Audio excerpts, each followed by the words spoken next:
Ma'asyiral muslimin rahimakumullah, hadirin jamaah sekalian yang dirahmati dan dimuliakan Allah Subhanahu wa taala. Malam ini kita masih akan bahas masalah yang berkaitan dengan salat berjamaah.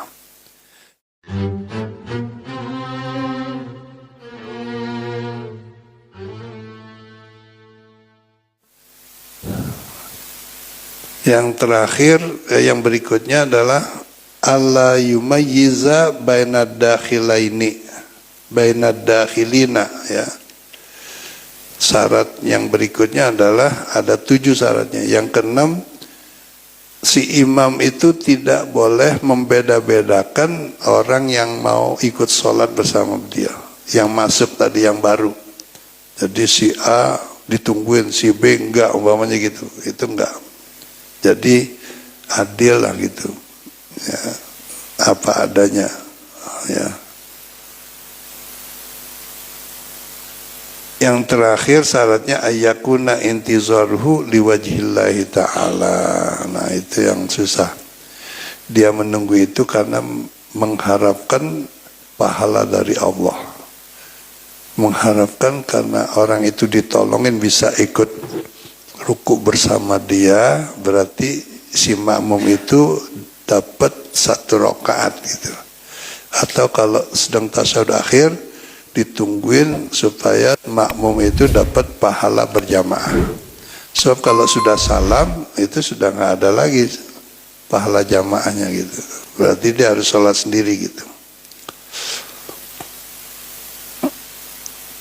Yang berikutnya pembahasan soal i'adatus sholati, mengulang sholat, ya, mengulang. Kita udah sholat isya umpamanya, atau sholat yang kita diwajibkan, sholat fardu, terus kita ulang boleh nggak? Nah di sini ada penjelasan tustahabbu bi arba'ata asyara syartan. Subhanallah, kalau nggak ngaji fikih nggak bakal ngerti nih. Syarat bisa ngulang sholat itu walaupun sudah dikerjakan, disunatkan bisa dan dapat pahala sunnah, mengulang sholat tadi dengan 14 syarat, ya, bukan hanya ngulang doang. Kalau syaratnya nggak terpenuhi ya nggak dapat apa-apa, bahkan bisa jadi salah gitu. Yang pertama, kaunuha fardhan. Salat yang diulang itu adalah salat fardu, salat yang 5 waktu itu, ya.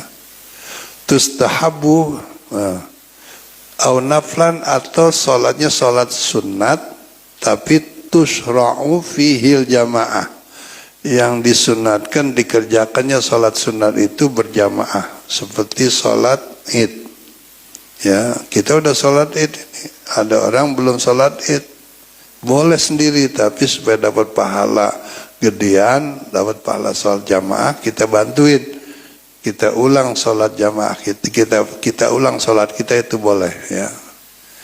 Kalau walaupun sholatnya sholat sunat.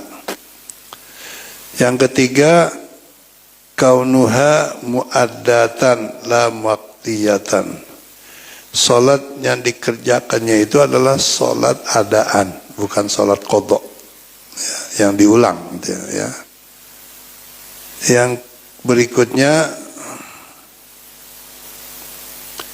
yang ketiga nih, syaratnya kaunul ula sahihah. Salat yang dilakukan yang pertama itu sudah benar, sah gitu, ya.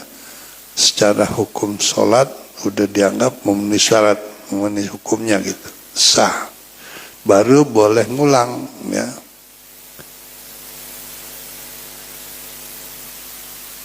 Yang ketiga, yang keempat, alla tazidal i'adatu ala marratin. Mengulang sholat yang tujuan tadi adalah supaya bisa nolongin orang, umpamanya sunat hanya 1 kali. Kalau sudah 1 kali ya udah, untuk orang yang datang baru mau jamaah lagi kita udah nggak boleh mengulang sholat kita gitu. Hanya 1 kali, ala marratin. Yang kelima, ayyan wiyabiha al-fardiyat. Ketika imam atau sholat yang dia jadi imam tadi, yang mengulang tadi jadi imam. Maka ketika sholat jadi imam itu wajib diniatin menjadi imam.